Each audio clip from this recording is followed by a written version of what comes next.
What the city is talking about. This is Montreal Now on News Talk Radio, CJAD 800.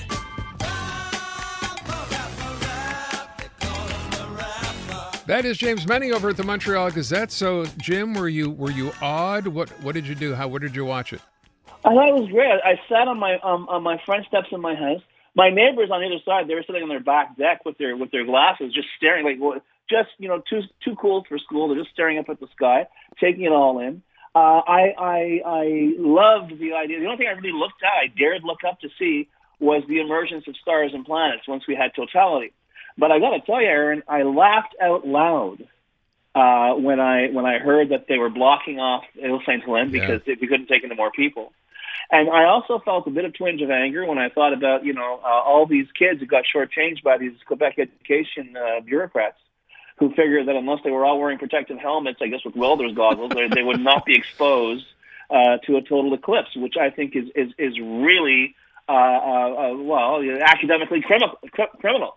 And it's so funny because I'm listening to the show and I'm hearing how people cheered at Beaumont, how people cheered on Ile Saint Helene. And this is the thing, it's so stupid. This is basically nothing more than an extraordinary piece of celestial traffic.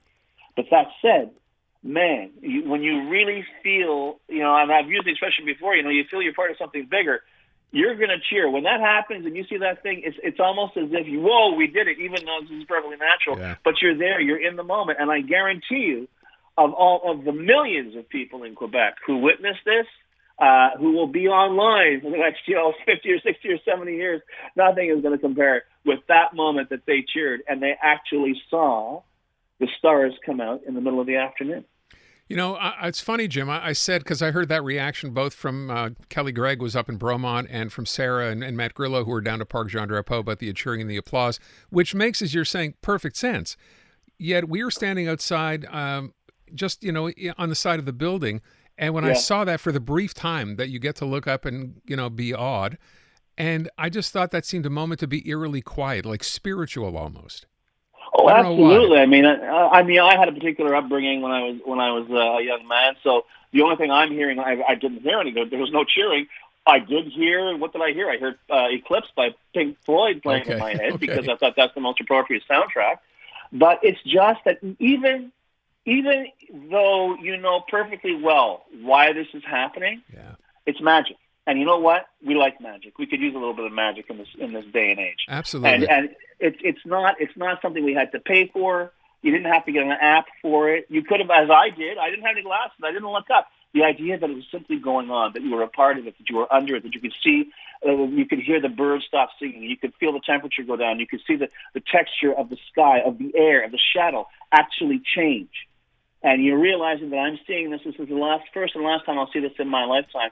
I think that's a pretty cool moment. Absolutely cool moment. I'm reading some wonderful texts. We're going to get to some of those as well when we get down here. But people who I don't think expected much. I mean, you know what was going to happen, as you said. But then after it happens, your reaction is something you never could have imagined. It's pretty really amazing. Great too. But given what you and I do for a living as well, Aaron, isn't it nice to see people so positive about something? It is. Someone said, "Hey, thanks for doing this. I'm all alone, and thanks for making me feel like part of something today." So by all means, let me make you feel part of something else. If you are traveling across the mountain, as in Camellia Wood, it's not going anywhere. Someone's there. She says, "I've been there for 45 minutes. We haven't moved."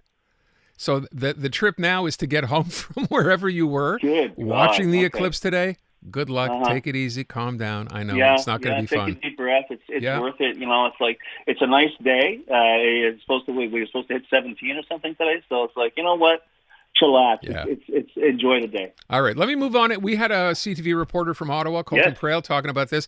Jim, we've talked about this, I think, just about every day last week, because every day last week, the Prime Minister basically had an announcement of one kind or another, throwing millions, billions, in fact, at different projects. Today, maybe the biggest one so far, $73 billion on military spending. Give me your reaction.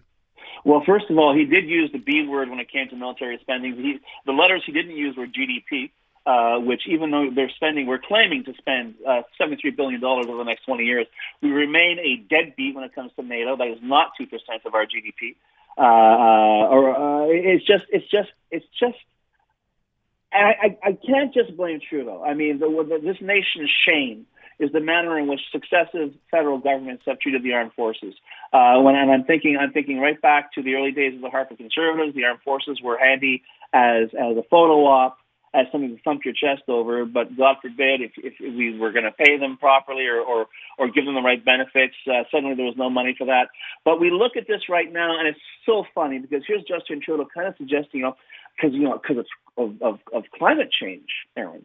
The Arctic Circle is going to be like the Northwest Passage, which is actually going to be a normal thing. There ain't going to be no ice up there. And the world that focuses on these things is scratching their heads saying, no kidding. The fact of the matter is, right now, you could probably, if you wanted to, you could walk across the Arctic Ocean to the North Pole on the hulls of the American and Russian submarines that are patrolling there in what Justin Trudeau laughingly refers to as Canadian territorial waters. Okay, we're more than a day late and we're more than $1 short.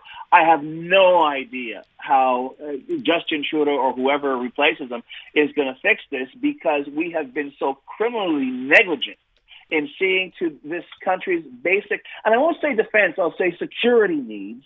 We have the longest coastline on Earth, and yet our obsession was with buying fighters. And the fact is, we are completely unprepared for a 21st century where our best ally and friend is on one side, but across that North Pole, our most redoubtable enemy and nemesis is just on the other side. And as far as I can tell, and your correspondent got one thing right, and I think this is the most frightening element of all this.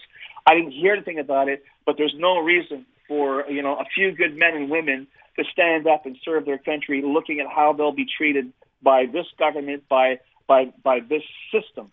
It is unacceptable, and yet I can't get too angry, Aaron, because and I know this is just another piece of theater. This will probably never materialize. It is as transitory as the eclipse that we saw this afternoon. And the big question now is, when does Justin Trudeau figure out when he has to leave? Because he has got to go. To your point, Jim, and I know we've talked about this whole issue, Canada underperforming as far as military spending is concerned. I wonder, though, correct me if I'm wrong, the opposition hasn't exactly been knocking this out of the park either, right? I think Pierre Poilievre, the last time he was quoted, said, well, they'll endeavor to get there at some point. That's not all that promising. Yeah, exactly, because they've got no plan either. But you know what, Aaron, correct me if I'm wrong, and you and I were covering a 2015 election together. Wasn't it funny?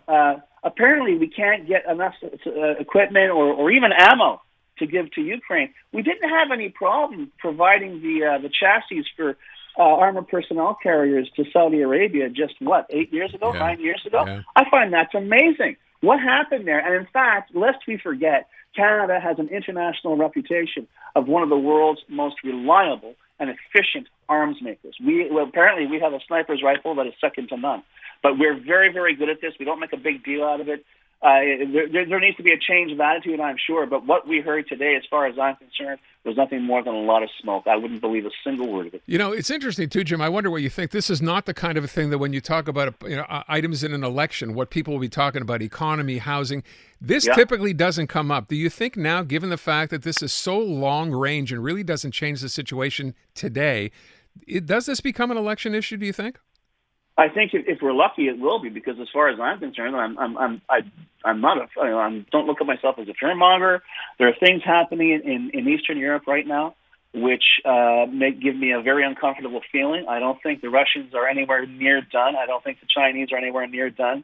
There is a real test of wills going on right now, and quite frankly, we need more than photo ops and breathless bromides about ensuring a proper defense for Canada.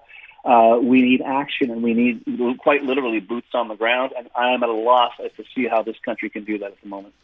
James MENNIE at the Montreal Gazette. Thank you, Jim. Demain.